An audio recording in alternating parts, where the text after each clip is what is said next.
ఇంతకీ oral health మనకి ఎలా ఉంది, మనకు దాని మీద ఎంత అవేర్నెస్ ఉంది, అసలు మనము ఈ దంత రక్షణ కోసం ఏం వాడాలి, ఎలా ఉంటే బాగుంటుంది, ఇవన్నీ మనకు వివరించడానికి మనతో పాటు నలుగురు డాక్టర్లు ఉన్నారు, ఎక్స్పర్ట్స్ ఉన్నారు. డాక్టర్ శ్రవణ్ గారు ఉన్నారు, డాక్టర్ రాజేష్ బుక్కా గారు ఉన్నారు, అండ్ డాక్టర్ నిరంజన్ గారు ఉన్నారు, అండ్ ఫైనల్గా డాక్టర్ శ్రీకాంత్ గారు కూడా ఉన్నారు. సో వారిని అడిగి తెలుసుకుందాం, మన పళ్ళని రక్షించుకుందాం. నమస్తే అండి అందరికీ, వెల్కమ్ టు టీవీ9 స్టూడియో. అసలు మనకు నోటి ఆరోగ్యం గురించి ఎంతవరకు అవగాహన ఉంది అని అంటే ఏం చెప్తారండి? ఈ మధ్యన అవేర్నెస్ అనేది బాగా పెరిగింది.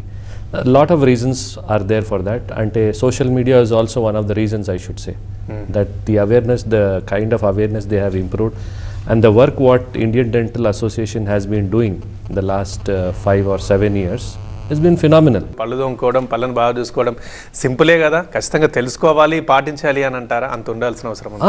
డెఫినెట్లీ అండి. ఎందుకంటే మన నోరు ఎలాంటిదంటే it is the seat for infection. మనం ఒంటిలో ఏ ఇన్ఫెక్షన్ స్టార్ట్ అయినా అది నోట్లో నుంచే స్టార్ట్ అవుతుంది.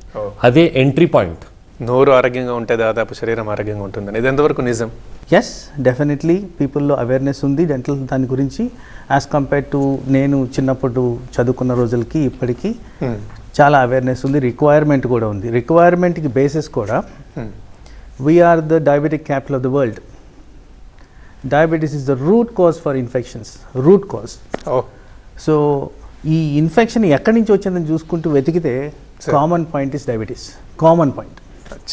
సో మెజారిటీ ఆఫ్ పాపులేషన్ ఇండియాలో డయాబెటీస్తో సఫర్ అవుతున్నారు కాబట్టి డెంటల్ డిజీజెస్ కూడా పెరుగుతున్నాయి. And it can be vice versa, అంటే డెంటల్ డిజీజ్ ఉండి కూడా డయాబెటీస్ అనేది వచ్చేదానికి ఆస్కారం ఉంది. ఇది ఒక్కటే కాదు, సో మెనీ డిసీజెస్. ముగ్గురు మేధావులు డెంటిస్టులు ఉన్నారు. How do we manage them అనేది మనం ఆలోచించాల్సిన అవసరం ఉంది. డెఫినెట్గా ఎక్స్పర్ట్ ఒపీనియన్స్ ద్వారా మనం తెలుసుకుందాం ఎలా దీన్ని ఫార్వర్డ్ తీసుకెళ్ళాలి. దీనివల్ల ఇంకా ఇక్కడ దాకా ఉంటుందని మాత్రం తెలియట్లేదు. ఎవరికైనా పేషెంట్స్కి నొప్పి వస్తే కానీ డెంటిస్ట్ కనపడ్డు. ఇది కరెక్ట్. మన భారతదేశంలో ఎట్లా ఉందంటే 95% పీపుల్ రారు డెంటిస్ట్ దగ్గరికి. ఓకే, ఓన్లీ 5% పీపులే వచ్చేది. అది కూడా like just valuation, like pre checkup చేసుకోవడానికి ఎలా ఉంది, ఏమన్నా ప్రాబ్లమ్స్ ఉన్నాయా, ప్రివెన్షన్ ఎట్లా అనేది. అంటే జనరల్గా ఏంటంటే prevention is better than cure. So prevention చేసుకోవడానికి, లేకపోతే ఎలా ఉంది చూడడానికి కాస్మెటిక్గా మంచిగా కనపడాలి అట్లా వచ్చేవాళ్ళు చాలా తక్కువ మంది. అంటే ఇప్పుడు మీరు అనేది జనరల్ చెకప్కి కూడా అసలు రావాలి, కంపల్సరీ రావాలి.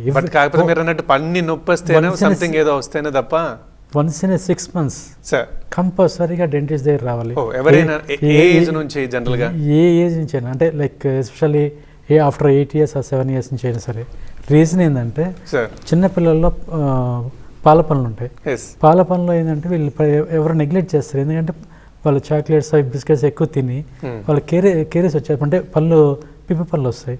వచ్చినప్పుడు నెగ్లెక్ట్ చేస్తారు, ఏమైనా అయిపోయి కొత్త పనులు వస్తాయి కదా అనుకుంటారు. కానీ అది రాంగ్, అది రాంగ్ కాన్సెప్ట్. ఏంటంటే అవి అట్లీస్ట్ 10 to 11 years వరకు టీత్ ఉంటాయి పాల పనులు. ఆ లోపల నుంచి వచ్చే పర్మనెంట్ పన్నుకి ఎఫెక్ట్ అవుతుంది అట్లాగే వదిలేసేస్తే. సో కంపల్సరీగా వాళ్ళు చెకప్ చేయించుకుంటే మంచిది. ఈవెన్ ప్రాబ్లం ఉంటేనే డెంటిస్ట్ కనపడడం కాదు, ప్రాబ్లం ఉన్నా లేకపోయినా కూడా డెంటిస్ట్ దగ్గర రావాలి, వచ్చి చెక్ చేయించుకుంటే కొన్ని వాళ్ళకి తెలియనివి, అంటే వాళ్ళు తెలుసుకోలేనివి డిసీజెస్ కూడా మేము ముందే కనిపెట్టి దాని ట్రీట్మెంట్ ముందే కానీ చేయొచ్చు. ముందే కానీ చేస్తే ఫర్దర్గా ఇంకా స్ప్రెడ్ కాకుండా ఉంటుంది.